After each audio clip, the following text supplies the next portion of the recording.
welcome. I am Katarina and this is my channel, your place for card making, creative inspiration and a little extra sparkle in every project. If you enjoy my content, please subscribe and turn on notifications so you don't miss any future videos. Let's jump into today's project. Hi guys, I am sharing this lovely magazine box kit with you. This is Craft Essential Series, issue 179, and this is by Sentimentally Yours, and so pretty, you'll see. First off, we have this embossing folder. It's a 6 by 6 inches, so very good size of embossing folder because you can make larger, smaller cards with this. And it is so universal. There's so many different occasions that you could be using this for. I love having an embossing folder like this in my stash. And then we have two stamp sets, one sentiment one and then this larger floral one.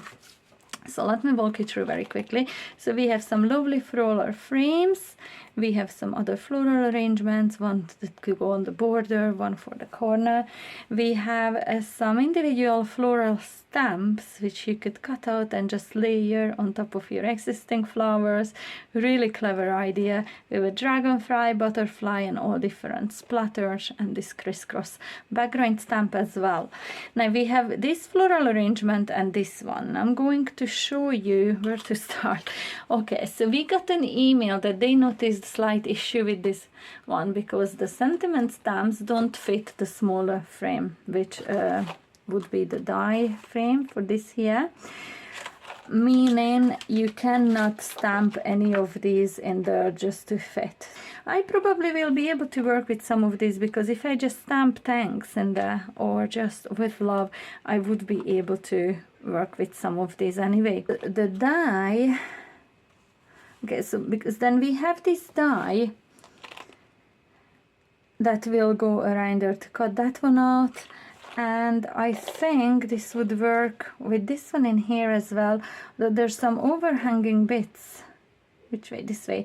There's some overhanging on top of that, but some different techniques maybe I can come up with to try to use this, because I have to focus on the die set that came with the set, with the kit, and I have these two. So I have the frame die to cut those out, and then I have this little circles, bubbles kind of die, so I'll have to see what way to work that one.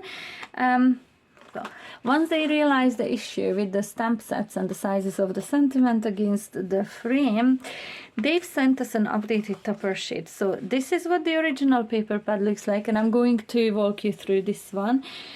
But we've got an updated one, so I'm not sure what way this will be corrected by the time the magazine's out. We are at the start of July now, and this magazine isn't due to be out until mid-January, so there's quite a time difference in here too. So I'm not sure what way this will be rectified in there, but for now I will be able to work with these because the stamp now perfectly matches the size of those toppers in there. So that's something to work with. And now I'm going to walk you through the papers. Really beautiful. I love the butterfly. How colorful is that? Yeah, so we have lovely water wash backgrounds. We have some more toppers in here, and I see these lovely roses. I love the dark backgrounds against the really vibrant flowers. It's so pretty. We have some small floral backgrounds. This is really pretty too. I love the corally tones, and then some more water wash.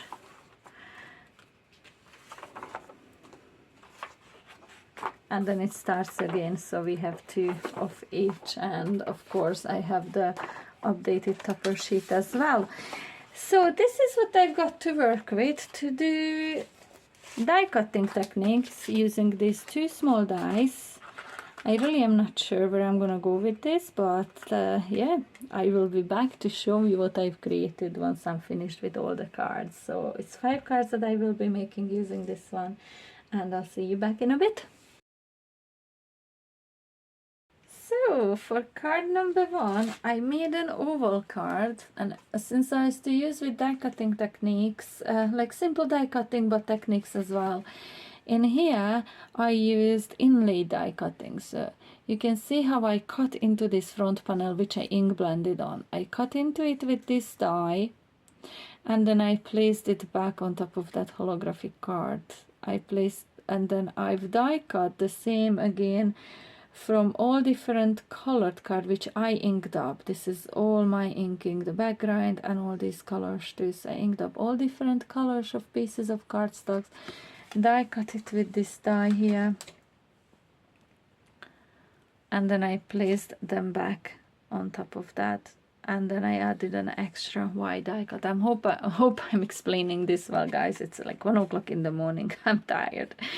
But then I added a pink layer, which I again inked up with Distress Oxidings, and I made my own oval card base, which I've cut a slider off here at the back so it won't rock. It stands up nicely.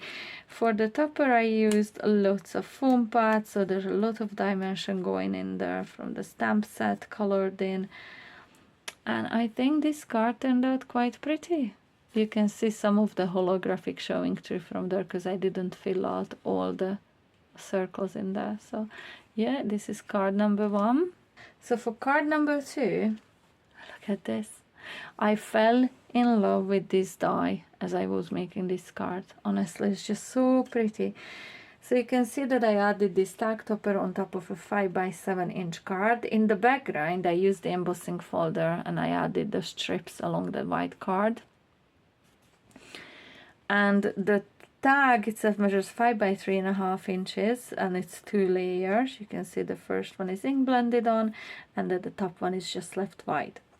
I've ink blended all the different colors and pieces of cardstock, and then I die cut these here strategically so there's all different blends are showing on all of these. And I stack these up so they have 2 white die cuts underneath each of these. So there's so much dimension going on. I hope you can pick up on some of that because it's so lovely. And then I added some of the circles that popped out of these in all the different places. And because I have a gold eyelet on my tag, I wanted to add little gold rhinestones too, just to tie it in a little bit.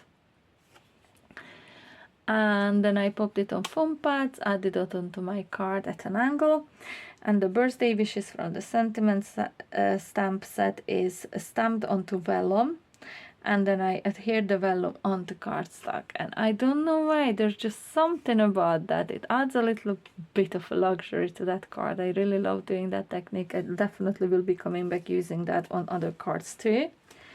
For my card number 3, I made a square card. And this here I just simply die cut, just really showing that the die works with the stamp. And this quite really speaks for itself, so I just added a smaller pattern paper on top of the card base, which was edged with glitter, and then the smaller squares as well white, and then this one a patterned printed edged with glitter and popped on foam pads. Then I colored in my topper, again popped on foam pads, added some glitter to the flower buds all over it and some rhinestones in the middle of the larger flowers, stamped, colored in some of the dragonflies, added them all around the topper and just finished off with some pink rhinestones. Quite simple and such a pretty card. Now the thanks, I did mention it in my intro that the sentiment stamps did not really fit this frame, so I have masked off part of the sentiment to stamp and heat emboss thanks in the end, and it worked absolutely fine. So this was card number 3. Card number 4, I made a circle card. I was asked to make a circle card, and in here I used a different stamp from the stamp set that also works with the die, but the die is a little bit smaller, so I'm not sure if you can pick up, but as I die cut from it, some of the all around the edge, it stayed on the background there. So what I thought immediately when I seen this, I was going to make this eclipse technique, which I did. So I've cut it out from the circle, I colored in only the die cut, and I left everything on the background black and white. I popped it on foam pads and I adhered the circle straight onto the gold card, and this here is on foam pads. I also stamped and colored in a few more times and just cut out these flowers and put them on foam pads as well, as you can see. So it's lovely dimensional.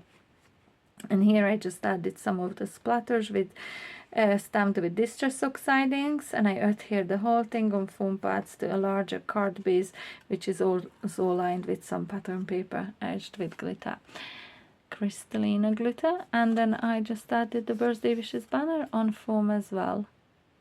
Finished off with some gold rhinestones in the middle of each flower and just all around there.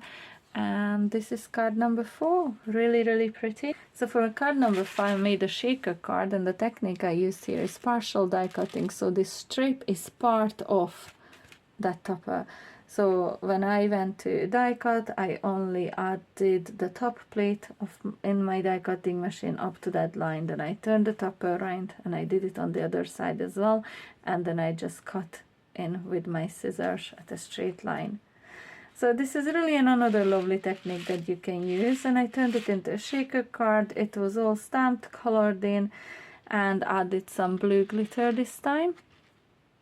Added the butterflies, which I popped on foam pad, and some lovely clear beads, which I have so many of and I never used them, so I thought this was a perfect occasion to use them, because I didn't want to add any extra color in there. I thought the clear ones looked really nice, so I added this thin frame around it.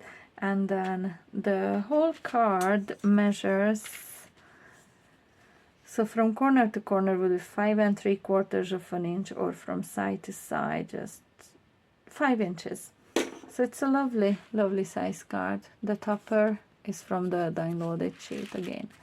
So yeah, this is my lovely shaker card. So these are the 5 cards finished. Do let me know if you like these, and if so, which one is your favorite. I really love all of these. I love the happy colors on all of them, so very hard to choose, but I really love this one here. I loved making this one, genuinely did. So I really hope you enjoyed this video, and I will be back with the next one soon. I hope to see you then. Bye! So much for watching. Be sure to subscribe so you won't miss my next video, and in the meantime feel free to click on these rectangles for more creative inspiration. Until the next time, see you soon. Bye!